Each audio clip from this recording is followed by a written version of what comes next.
Everyone says they want balance. Everyone says they want fulfillment. But most people live in a constant state of conflict, pulled in different directions, overwhelmed by responsibilities, chasing goals that don't even feel aligned with who they really are. They move through life, checking boxes, hitting milestones, meeting expectations. But deep down, there's a quiet ache, a sense that something is missing, that they're doing everything right on paper, and yet something still feels off. Balance isn't about doing less. Fulfillment isn't about doing more. Both are about doing the right things, in the right order, for the right reasons. Most people are busy, not balanced. They're active, but not aligned. And they confuse movement with meaning. They confuse progress with peace. And because of that, they spend years in motion, but never really arrive anywhere. The truth is, balance isn't something you find. It's something you build. It's something you decide. Fulfillment doesn't appear out of thin air. It's a result.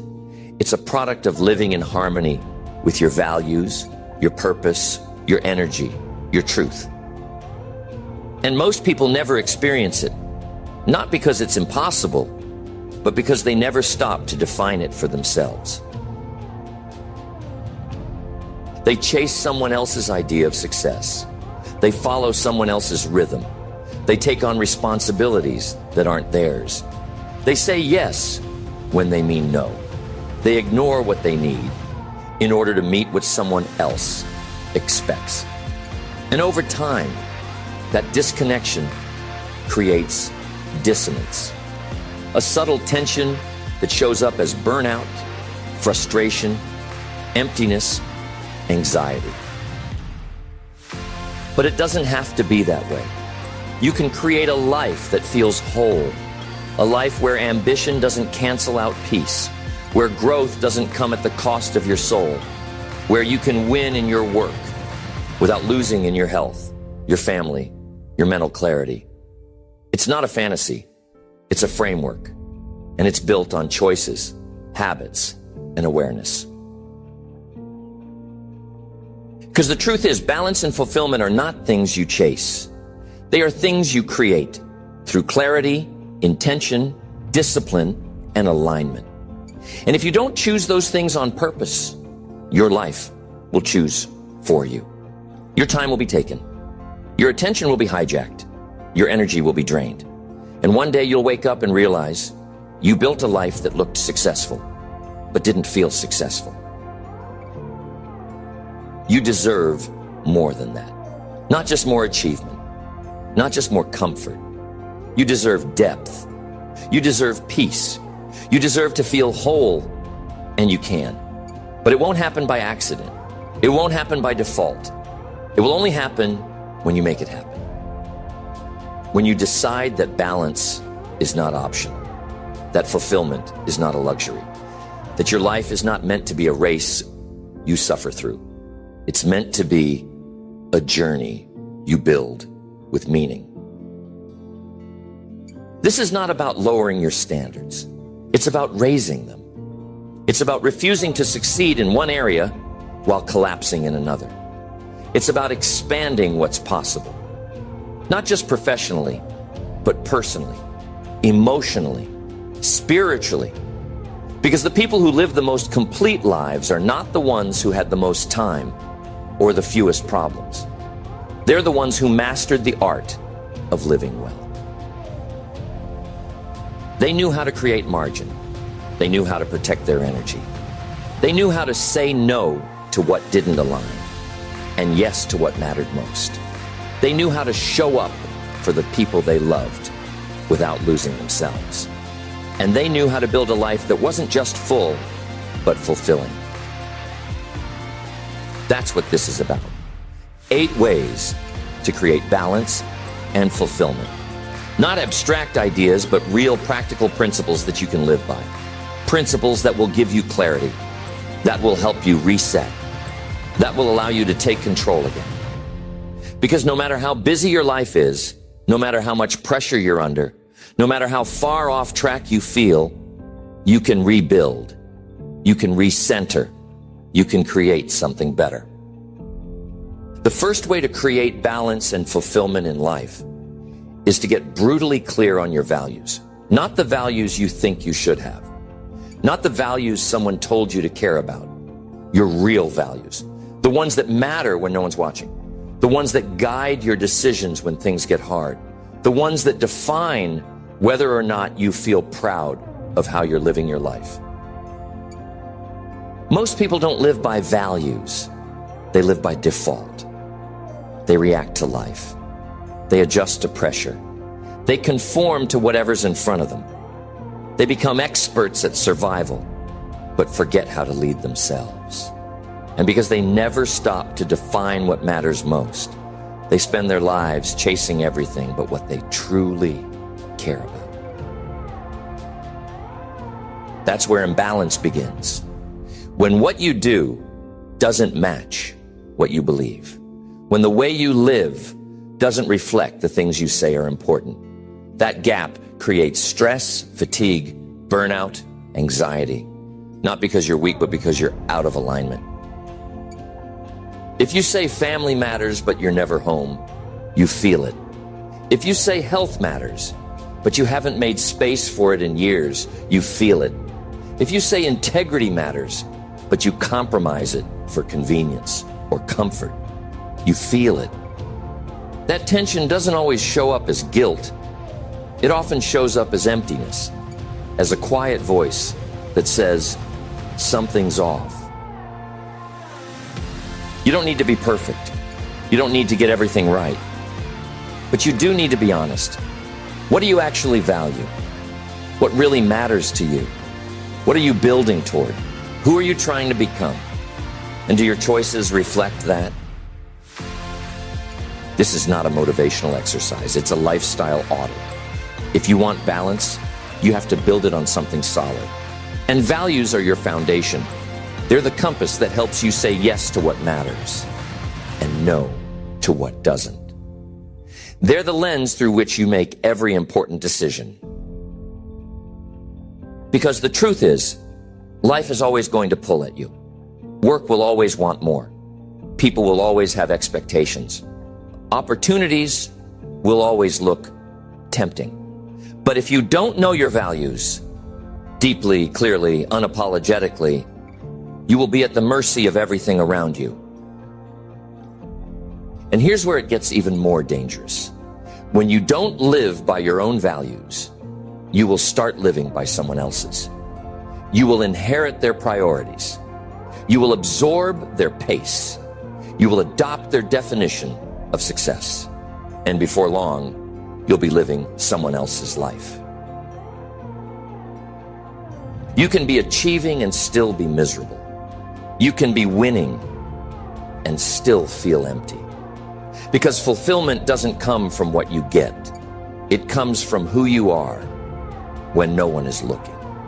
And if you're not proud of that person, no achievement will ever fill the gap. So define your values, not just in words, but in behaviors. What does it look like when you live them out? What gets sacrificed to honor them? What boundaries do they create? What commitments do they demand? Because values are not about comfort. They are about clarity. They are the filter you run everything through. If peace matters to you, stop chasing chaos. If family matters, stop pretending 100-hour weeks are a badge of honor. If health matters, stop putting it at the bottom of the list. If honesty matters, stop letting little lies slide just to make people happy. Because every time you compromise a value, you fracture your sense of wholeness. Wholeness is not about perfection. It's about integrity. And integrity is when your inner life and your outer life are aligned. When what you do matches what you say. When your actions and your convictions are walking in step. You won't always get it right, but the point is not perfection. The point is alignment. You will feel better falling short while honoring your values than you ever will succeeding by abandoning them. You will be more alive when you're broke, but in alignment than you ever will be rich, but disconnected from what matters. Values bring clarity to every area of your life. They help you design your schedule. They help you choose your goals. They help you evaluate your relationships. They help you decide where your energy goes.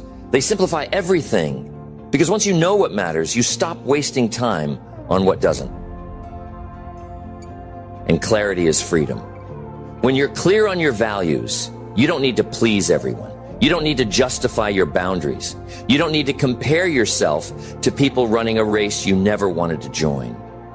You know what game you're playing. You know what winning looks like.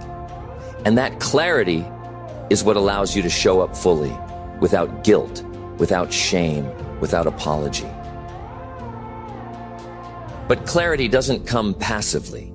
You have to carve it out. You have to step back from the noise.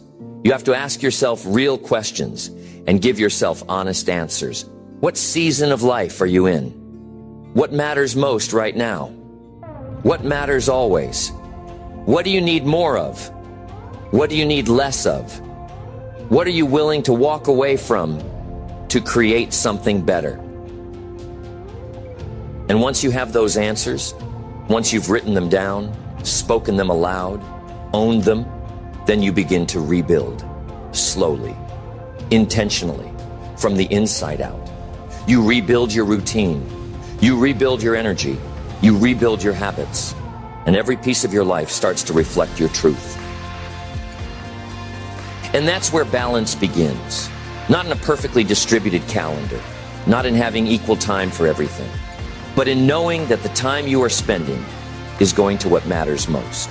That your days are not random, that your choices are not reactive, that your life is not a blur of responsibilities you never questioned. Fulfillment comes from living in alignment. Balance comes from clarity. And clarity begins with values. Define them, anchor to them, build your life around them. Because the moment you stop living by accident and start living by design, you reclaim control. And when you have control, everything changes. Creating balance and fulfillment in life requires more than knowing what matters. It requires guarding your energy like it's your life. Because in many ways it is. Your energy is your power. It fuels your decisions, your discipline, your relationships, your creativity, your clarity.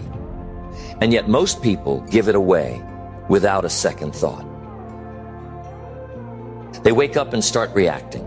Their day begins with noise, with obligations, with other people's problems, with the television, with emails, with crises they didn't create but feel responsible for managing. And before they've even taken a breath for themselves, their energy has already been hijacked. They spend their time doing things they don't believe in for people they don't respect, on schedules they didn't design. And they wonder why they feel depleted. They wonder why they're tired at the end of the day, even if they didn't accomplish anything meaningful. They wonder why burnout keeps knocking, no matter how much they rest. It's not always your schedule that's the problem. It's how your energy is being spent. You can have a full calendar and still feel energized if what you're doing aligns with your mission. But you can have an empty day and still feel exhausted if everything you do feels out of sync with who you are. Energy management is not just about sleep or rest. It's about boundaries. It's about alignment. It's about being honest about what drains you, what fuels you, what renews you, and what breaks you down. And then making decisions that honor that truth, even if it makes other people uncomfortable. You cannot create a fulfilling life while constantly violating your own needs. You cannot stay balanced while you're saying yes to everything. You cannot stay grounded if every time you feel tired, you tell yourself to push harder instead of asking why you're running on empty. You need boundaries, not because you're selfish, but because you're responsible. You need to protect your morning, not because it's sacred, but because it sets the tone. You need to say no, not because you're rude, but because you're committed. You need to honor your energy, not because you're fragile, but because you're focused. Start with the basics. Who do you give your time to? Who gets your best hours?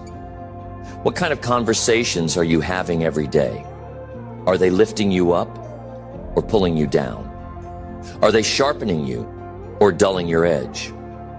Are they aligned with your growth, or are they a disguise for procrastination, gossip, complaining? What do you consume? The things you read, the words you hear, the messages you repeat to yourself. Every input affects your output. Garbage in, garbage out. Wisdom in, clarity out. Discipline in, momentum out. What you feed your mind determines how your mind operates. Then look at your habits. How do you begin your day? Do you start with intention or with noise? Do you command the first hour or give it away to distractions? Because that first hour isn't just time, it's your foundation. It's when your nervous system calibrates. It's when your focus sets in. It's when you choose who you're going to be today. And if you give it away, if you give the first hour to stuff that doesn't matter, to emails, to other people's chaos, you are handing over the driver's seat. You're letting the world steer your day. And once you do that, balance becomes nearly impossible. You need rituals, anchors, moments in your day where you come back to center. Maybe it's movement. Maybe it's solitude. Maybe it's prayer. Maybe it's writing. Maybe it's breathing. But something that is yours. Something that no one can take. Something that reminds you that you are not just a task doer, a provider, a responder, but a human being with a soul, with rhythm, with limits, with a need for renewal. And no, that doesn't make you weak. It makes you wise. Because strength without recovery is a short game. It burns bright, then burns out. But strength with rhythm, that lasts. That endures. That creates something sustainable, something real. You don't have to be exhausted to be effective. You don't have to be overextended to be accomplished. You don't have to be everything to everyone in order to feel worthy. You can protect your energy and still be powerful. You can rest without guilt. You can say no without apology. You can choose calm without sacrificing progress. Because energy is not just about doing more. It's about doing the right things with the right intensity at the right time. It's about cycles, peaks, recovery, focus, disconnection, reflection. And if you don't design your life to honor those things, you will eventually pay the price. Burnout doesn't usually come from doing too much. It comes from doing too much of the wrong things for too long, without support, without margin, without meaning. And balance isn't about doing less. It's about eliminating what doesn't belong. So take an honest inventory. What are your top energy drains? Which ones are you tolerating because you're afraid of conflict? Which ones are you justifying because you've convinced yourself it's temporary? Which ones are stealing from your family, your health, your peace every single day? What would change if you cut that out? What would change if you protected that space? What would change if you stopped sacrificing yourself for the sake of appearances or approval or obligations that were never yours to carry? You're not here to live tired. You're not here to barely make it. You're not here to burn out on the way to success. You're here to live well, to live full, to live present. And that begins with protecting the very thing that fuels everything else, your energy. One of the greatest enemies of balance and fulfillment is not chaos. It's disconnection. Disconnection from yourself, from your inner voice, from your purpose, from the present moment. Because when you are disconnected, even a peaceful life feels heavy. Even a simple day feels chaotic. Even when you're surrounded by people, you feel alone. People think imbalance is always about time, that if they just had more hours in the day, everything would make sense. But more time doesn't fix a life that's out of alignment. You can clear your calendar and still feel buried. You can go on vacation and still feel restless. Because the exhaustion isn't always physical, it's emotional, it's spiritual. It's coming from a life that's out of sync with your soul. You have to learn how to reconnect, not just with your goals, but with your truth. You have to know who you are underneath all the noise, underneath all the roles you play, underneath the expectations, the titles, the ambition, the hustle. Beneath all of that, there is a core, a voice, a rhythm, a truth that does not scream, but it speaks. And when you stop long enough to listen, you'll hear it. It's the part of you that knows when something feels off, even if you can't explain why. It's the part of you that knows when you're settling, when you're forcing, when you're pretending. And it's the part of you that will stay quiet for years, but never disappear. It will whisper until you finally decide to listen. The problem is, most people never give themselves space to hear it. They fill every moment with noise, with distraction, with activity, with entertainment, because silence is confronting. Stillness is revealing. And when you slow down, the truth has room to surface. But if you want a life that feels balanced, not just looks balanced, you must create time for reconnection. That doesn't mean you disappear from your responsibilities. It means you stop disappearing from yourself. It means you carve out space to be honest, to check in, to remember who you are and what you want. You need reflection. You need solitude. You need quiet time that isn't about productivity. That isn't about output. That's just about reconnection, about recalibrating your inner compass. Because if you don't reconnect with yourself regularly, you will keep drifting. And the longer you drift, the harder it is to remember where you're even trying to go. Reconnection doesn't always mean big answers. Sometimes it's just space to breathe, to think, to feel, to grieve, to dream. Sometimes it's not about solving a problem.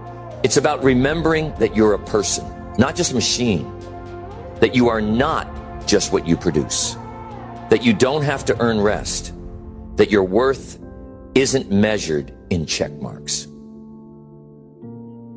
When you create that space, you begin to soften. You begin to come home to yourself. And from that place, decisions become clearer. Pressure feels lighter. Clarity begins to return. Because now you're not just reacting to life. You're responding to it from a place of wholeness. So ask yourself, when was the last time you sat with yourself without an agenda? When was the last time you checked in without judgment? When was the last time you got honest about how you're doing, really doing, not how you say you're doing to keep the machine running? This kind of connection takes courage, because when you sit with your truth, you'll see things you've avoided. You'll feel things you've pushed down. You'll remember dreams you stopped pursuing. And all of that can feel like a lot. But it's not weakness. It's the start of alignment. It's the beginning of clarity. And clarity gives you power. It shows you where you've been performing, where you've been numbing, where you've been pretending you're fine when you're not, where you've said yes out of fear, where you've been overcompensating to avoid vulnerability. And when you see those things, not with shame, but with compassion, you can begin to shift. And you must shift. Because if you don't reconnect with your truth, your life will always feel divided. You'll achieve but not feel it. You'll succeed but not rest. You'll perform but not belong. Because your outer world will not match your inner world. And that dissonance will rob you of peace, no matter how perfect things look. So create space to listen again, not once. Not just when you hit burnout, but consistently. Build rhythms into your life that force you to slow down, that invite you to breathe, that remind you to ask the questions that matter. Not, what should I be doing? But who am I becoming? Not, how much more can I take on? But what needs to be released? Not, what will they think? But what do I believe? When you live from that place, your schedule might still be full, but your soul won't be frantic. You'll still work hard, but it won't feel like you're running from something. You'll still pursue goals, but you'll stop needing them to prove something. Because now, you're not disconnected. You're grounded. And grounded people are balanced people. They know their limits, they know their values, they know how to keep showing up without constantly burning out. Not because their life is easy, but because they are living in alignment. So pause, reconnect, get quiet, get honest, and from that still place, begin to rebuild your life. Not from the outside in, but from the inside out. Creating balance and fulfillment isn't just about managing time, protecting energy, or reconnecting with your values. It's about embracing the truth that life is seasonal. And if you try to force every season to look the same, feel the same, or produce the same results, you will constantly feel behind. You will constantly feel like something is wrong when in reality nothing is broken. You're just expecting summer results in a winter season. Most people treat life like a machine. Always on, always outputting, always producing, always accelerating. But life is not mechanical. It's cyclical. It has patterns, phases, ebbs and flows. And when you try to ignore that truth, you create imbalance. You grind when you should be resting. You force when you should be listening. You strive when you should be still. And in doing so, you wear yourself down. There will be seasons of intense work, of deep focus, of rapid growth. And those seasons matter. They build things. They move things forward. But there will also be seasons of reflection, of recalibration, of healing, of pruning. And those seasons matter just as much because they prepare you, they reset you, they strengthen you from within.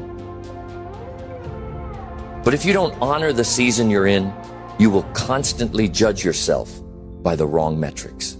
You'll feel guilty for needing rest. You'll feel ashamed for slowing down. You'll compare your pace to people in a completely different season. And that comparison will rob you of peace, productivity, and perspective. Imagine judging the health of a tree in winter by whether it's producing fruit. You'd call it broken. You'd assume it's underperforming. But that tree isn't failing. It's preparing. It's drawing in. It's conserving. It's restoring. And if you cut it down because it didn't bloom fast enough, you'd be killing something that was never meant to bloom in that moment. You're the same. There are seasons when you won't feel motivated, not because you're lazy, but because your soul is asking for something different. There are seasons when your best looks different, not less, but different. There are seasons when growth is happening beneath the surface, quietly, invisibly, powerfully. But you won't know how to trust that unless you learn to listen. And listening means slowing down long enough to ask, what season am I in? What's being asked of me right now? Not by the world, but by the truth inside of me. Am I in a season of planting, where I need to focus on the small habits?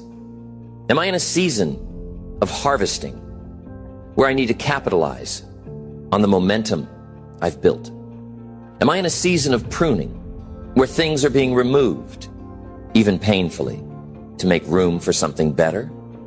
Or am I in a season of rest, where my only job is to heal and prepare for what's next? None of those seasons are permanent, but all of them are necessary. If you skip a season, you'll feel it later. If you rush a season, you'll pay for it. If you shame yourself for being in a slow season, you'll suffocate your capacity to flourish in the next one. This doesn't mean you get to make excuses. It doesn't mean you stop showing up. It means you show up with wisdom. It means you give yourself permission to be human, to be cyclical, to shift, to evolve, to operate in rhythm, not pressure.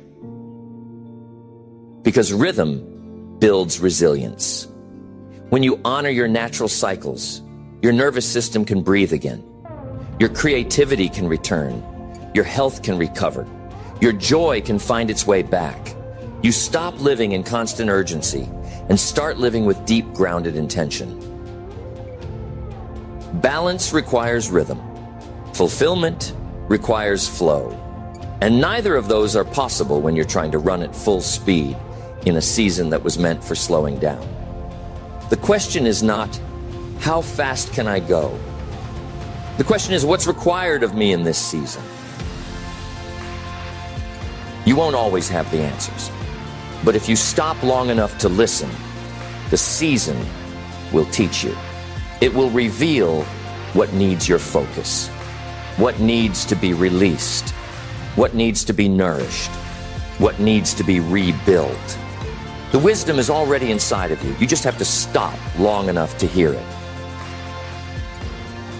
You're not meant to be in harvest mode forever. You're not meant to be in hustle mode forever. You're not failing when you slow down. You're not lazy when your body asks for more rest. You're not broken when your clarity disappears. Sometimes you're just in winter. Sometimes you're in the space between who you were and who you're becoming. And if you'll honor that space, not rush it, not numb it, not distract yourself through it, you'll come out of it stronger, clearer, more aligned. Because the version of you that's being built in the quiet seasons is often the most powerful one. So pause, breathe, listen. Stop trying to live every month like January.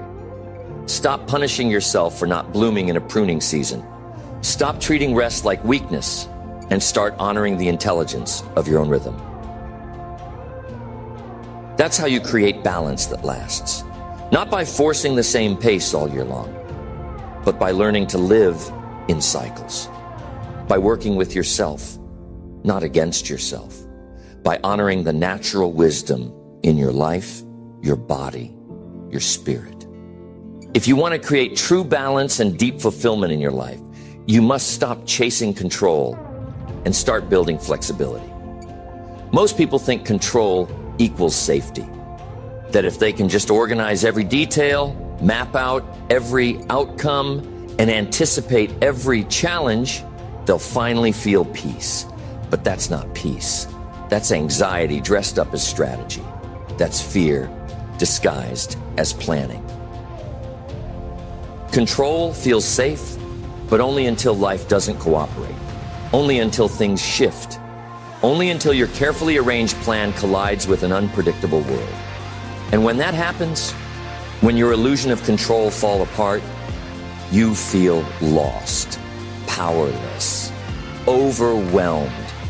Not because the situation was impossible, but because your identity was attached to certainty.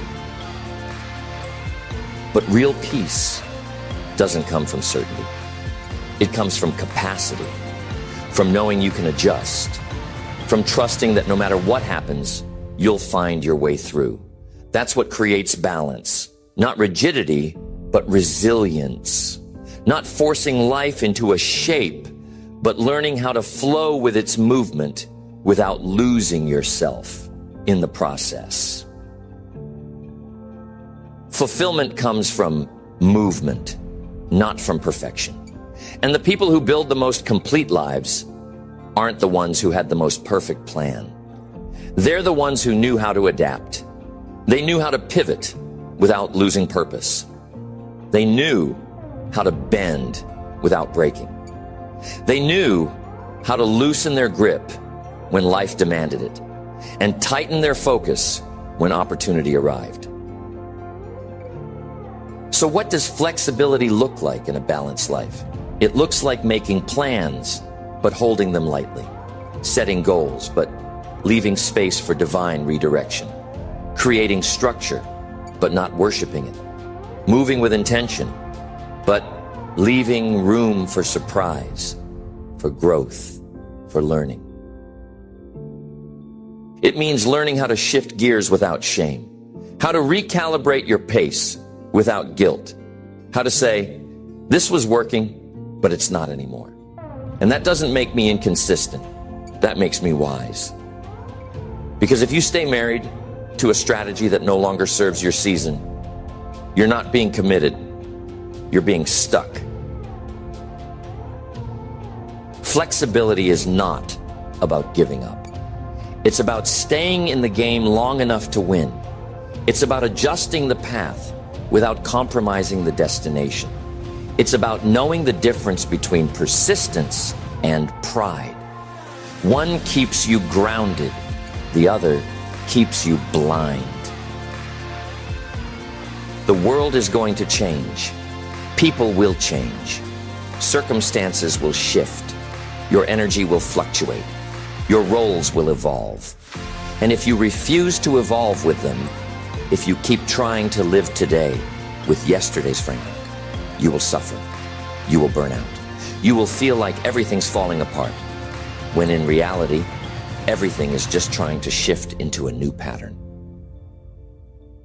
Flexibility doesn't mean chaos. It means flow. It means knowing your foundation is strong enough that you don't have to micromanage every detail. It means trusting your character more than your calendar, your mindset more than your minute-by-minute to-do list. It means letting go of outcomes that were never fully in your control. It means releasing timelines that no longer fit. It means reevaluating priorities that once served you, but no longer reflect the life you're creating now. Because growth will always ask you to release something familiar. And that's what most people resist. They cling to what used to work, to what used to feel safe, to what used to define them, even when it's no longer aligned, even when it's draining them, even when it's clearly holding them back. Because letting go feels like failure, when in truth, letting go is often the only way forward. The key is learning how to stay grounded while you shift. How to stay rooted in your values while allowing your strategy to evolve. Because if your identity is built on who you are, not what you do, you can change direction without losing your center. You can evolve without unraveling. You can pivot without panic. You have to know the difference between what's essential and what's temporary. Your purpose, that's essential. Your character, essential. Your standards, your values, your mission, those are the roots. But how you express them, that can evolve. That can shift. That must shift if you want to stay balanced and fulfilled over time. Because what worked for you 5 years ago might be hurting you today. What gave you structure in one season might be suffocating you now. What motivated you at one stage might no longer be enough. And if you're unwilling to pivot, unwilling to listen, you'll get stuck, not because you didn't have the capacity, but because you didn't have the humility to change. So ask yourself, where have I become rigid? What am I clinging to out of fear? Where do I need to loosen my grip? and allow something new to emerge? Where have I confused control with clarity? Where have I confused routine with identity? The more honest you are with those questions, the more freedom you'll create. Because balance isn't just about standing still. It's about moving in rhythm. And you can't move if you're frozen by perfectionism. You can't move if your life is so tightly wound that one change ruins everything. Let go of the illusion that you have to get it all right. Life is not a rigid staircase. It's a spiral. You're always returning to the same lessons, just at a deeper level. You're always refining, adapting, maturing. And the people who thrive are the ones who give themselves permission to evolve. So hold your vision tight, but hold your plans loosely. Stay committed to your goals, but flexible in your methods. Trust your direction, but be willing to adjust your pace. Because balance and fulfillment aren't found in controlling everything. They're found in trusting yourself enough to let go. Fulfillment doesn't just come from what you get. It comes from what you give. And balance isn't just about managing your life. It's about contributing to others in a way that deepens your sense of meaning. One of the most overlooked pathways to true fulfillment is service. Not the kind of service that drains you, not the kind of service that's rooted in obligation or guilt, but the kind that comes from overflow, from alignment, from purpose. There's a reason why people who serve others from a place of authenticity often report higher levels of happiness. When you serve from your strength, you expand your soul. When you serve from your gifts, you reinforce your identity.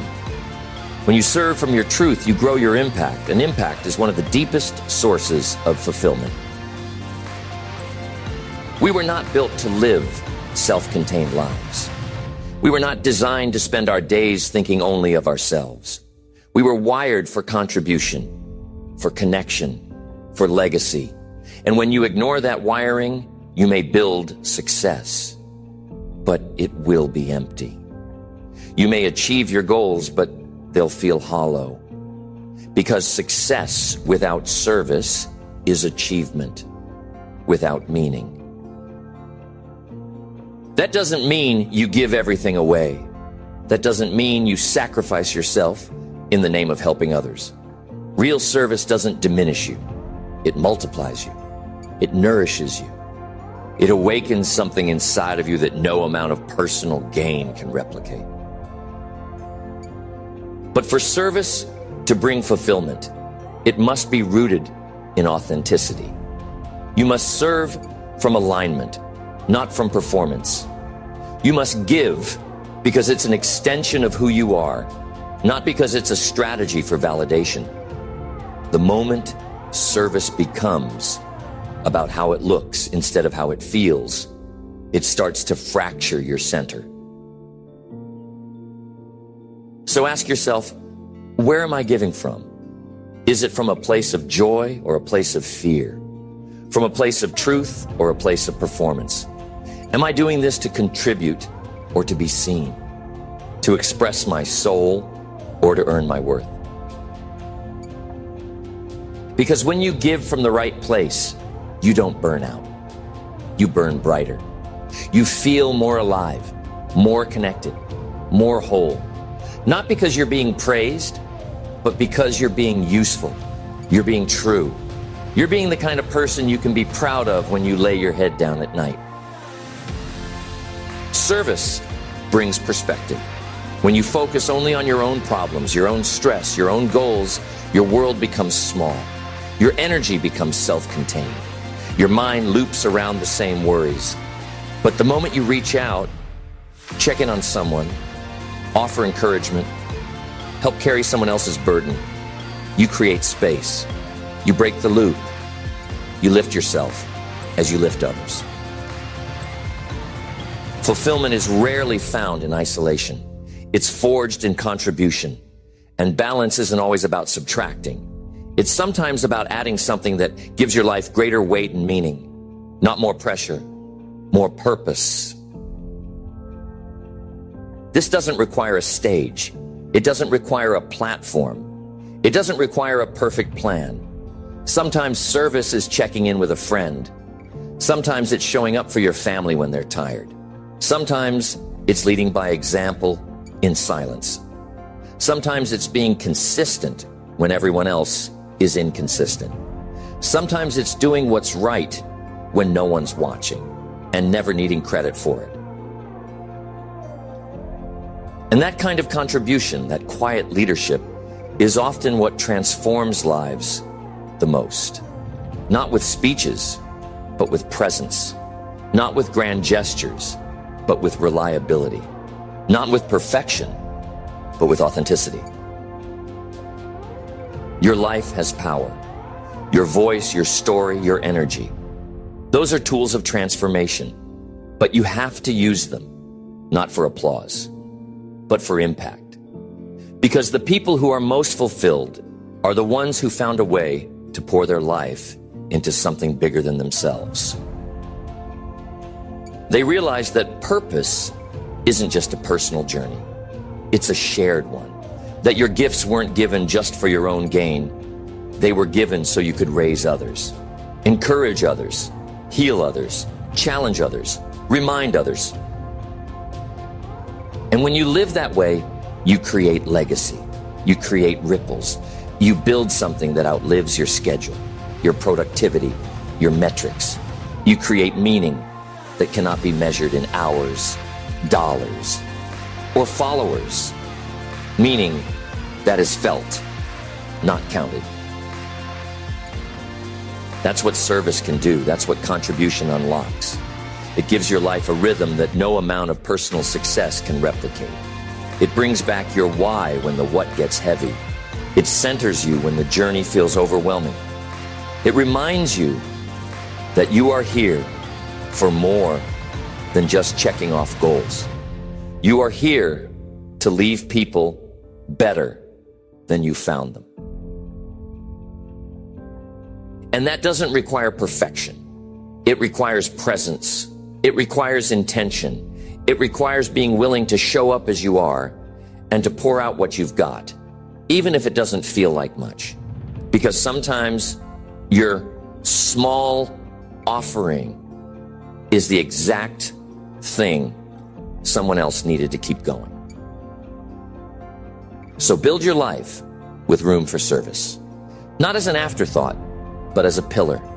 Make space for giving, not just getting. Make space for impact, not just income. Make space for legacy, not just lifestyle. Because when you live that way, you don't just feel fulfilled, you become someone worth following. If you want a life of balance and fulfillment, you must learn how to manage expectations. Not just the expectations others place on you, but the ones you place on yourself.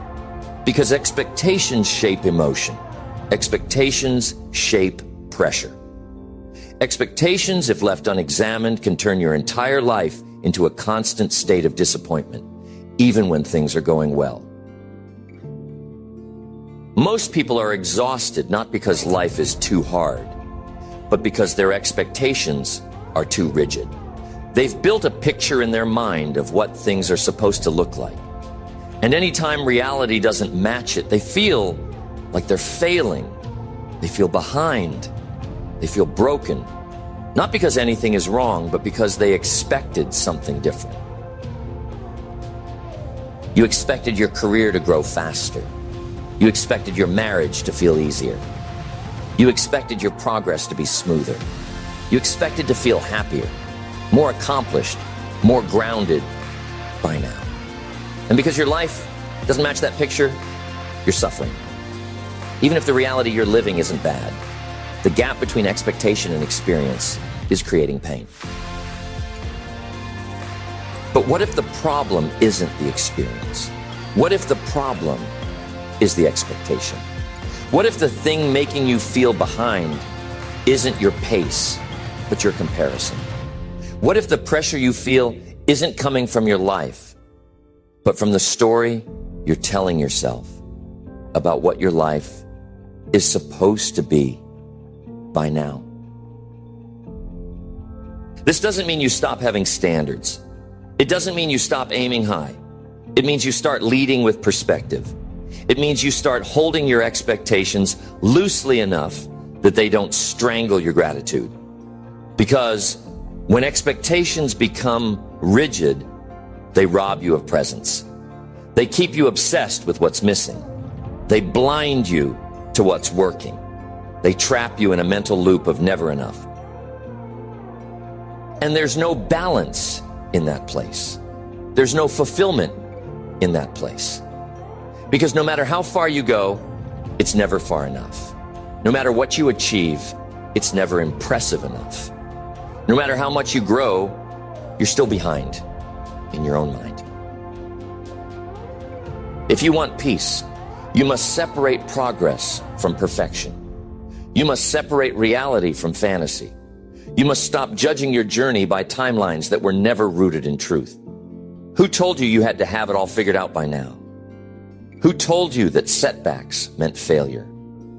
Who told you that slow seasons meant you were off track? Sometimes your greatest breakthroughs are disguised as delays. Sometimes the detour is the development. Sometimes the waiting is the wisdom. And if you're so focused on getting to the destination, you'll miss the transformation that's happening on the way. Fulfillment is not found in everything going according to plan. Fulfillment is found in learning how to adjust your expectations without lowering your standards. In learning how to say, this isn't what I expected, but maybe it's what I needed. In learning how to stay open when life doesn't cooperate. In learning how to love the process, not just the payoff. And yes, that's hard, because we all want certainty. We all want progress to feel linear. We all want to feel like our effort is paying off in real time. But life doesn't work that way. Growth isn't clean. Success isn't a straight line. Healing isn't predictable. It's all messy. It's all uncomfortable. But it's also necessary. If you're always living under the weight of expectations that don't match reality, you'll never feel balanced. You'll never feel fulfilled, because your mind will be constantly fighting with the moment you're in. And the more you fight with the moment, the more disconnected you become from your life. So what do? You start questioning your expectations. You start asking, where did this come from? Is this rooted in truth or comparison? Does this reflect my values or someone else's timeline? Am I holding on to this because it inspires me or because I'm afraid to let it go?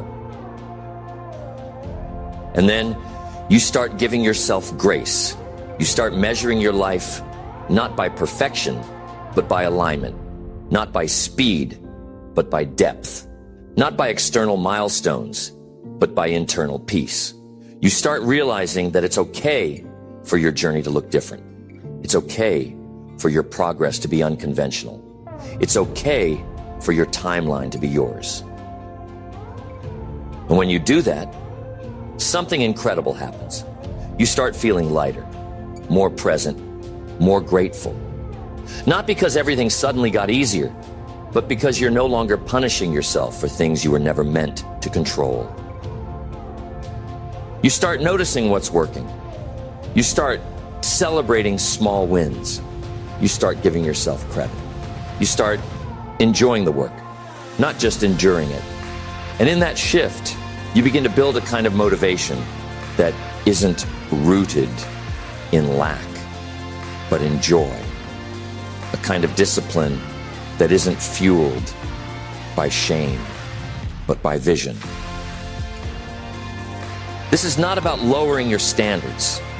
It's about anchoring them in reality.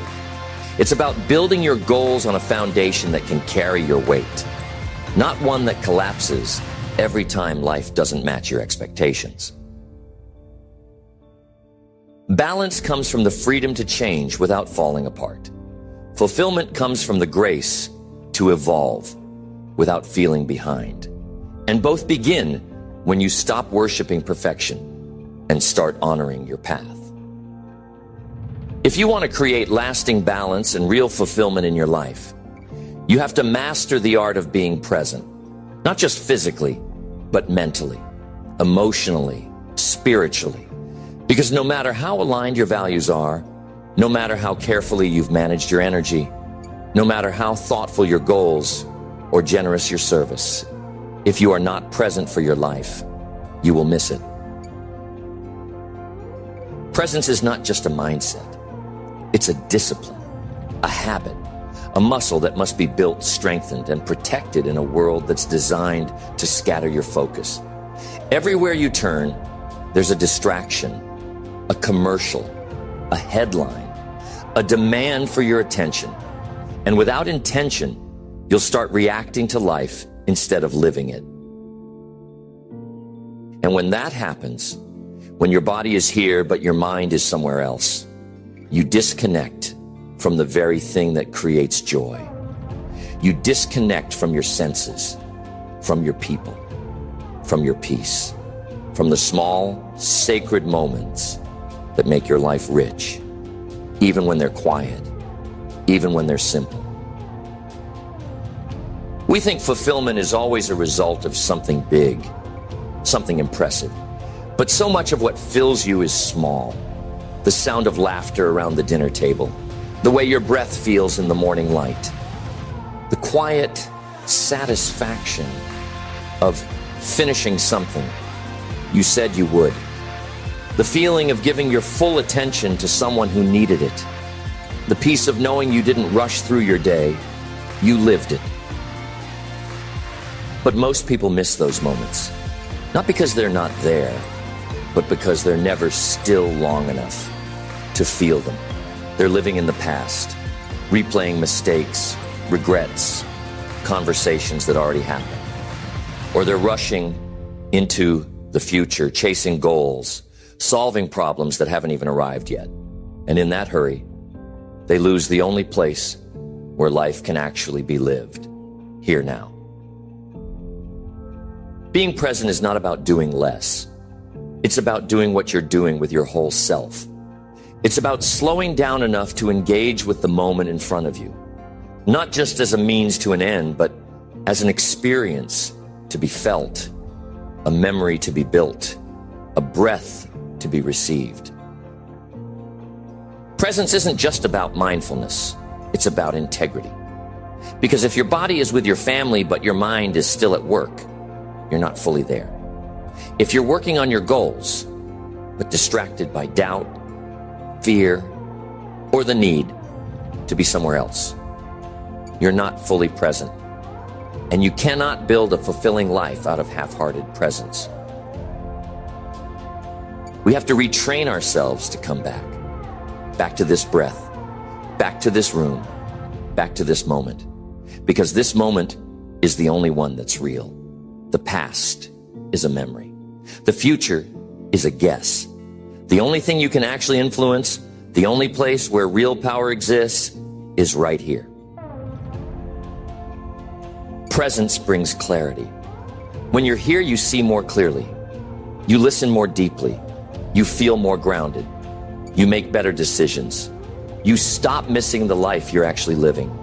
You stop running on autopilot.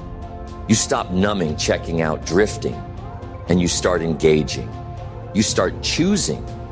You start experiencing life as it's happening, not just documenting it, not just surviving it. So how do you build presence? You start by slowing down. You build pockets of stillness into your day. You take time to breathe without rushing.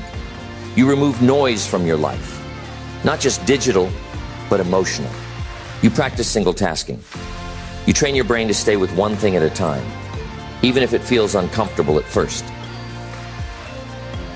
You observe your thoughts without judging them. You ask, where is my mind right now?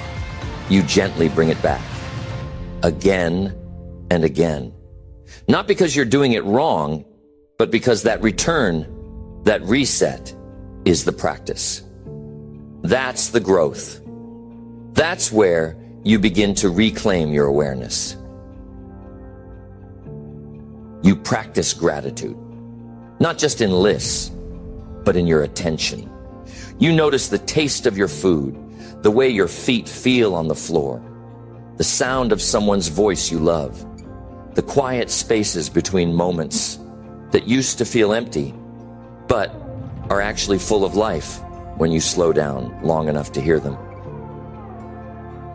Presence means letting go of the need to rush, letting go of the compulsion to control, letting go of the belief that you have to do everything, be everywhere, fix everyone.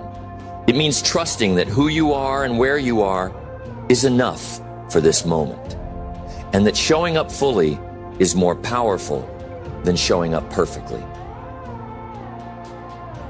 Balance is built in the pauses. Fulfillment is found in the spaces between. And if you never stop moving, you will never feel them. You'll live your whole life in a hurry and wonder why you always feel behind. You'll race toward milestones and miss the miracle of the moment. Presence brings peace, not because it fixes everything, but because it reminds you that everything is happening now, and that now is where you have power. Power to choose, power to change, power to connect, power to feel. And when you start living from that place, not once in a while, but daily, you begin to build a different kind of life. A life that isn't just full, but fulfilled. A life that isn't just scheduled, but sacred. A life that's not waiting to be enjoyed someday, but is being savored today, right now, in this breath, in this step, in this quiet, ordinary, beautiful moment. You don't find balance, you build it. You don't stumble into fulfillment. You create it, day by day, choice by choice, habit by habit. And no one can do it for you. No one can design your life but you. No one else knows what your soul needs. No one else can define your peace. That's your job. That's your responsibility. That's your power. This world will keep pulling at you. It will keep asking for more. It will tell you that rest is laziness, that slowing down is weakness, that your worth is measured in productivity, that the only way to win is to burn yourself out for goals that aren't even yours. But you know better now. You know what actually matters. You know that real success is building a life that doesn't require you to escape from it. Balance doesn't mean everything is equal. It doesn't mean every day feels peaceful. It means you're aware, you're honest, you're grounded, you're making choices that reflect your truth, not your fear. It means you're no longer living on autopilot. You're no longer giving your life away to obligations you never chose. You're no longer sacrificing your peace for the sake of other people's comfort. And fulfillment doesn't mean your life is perfect. It means your life is aligned. It means your values match your behavior. Your goals reflect your heart. Your days carry meaning.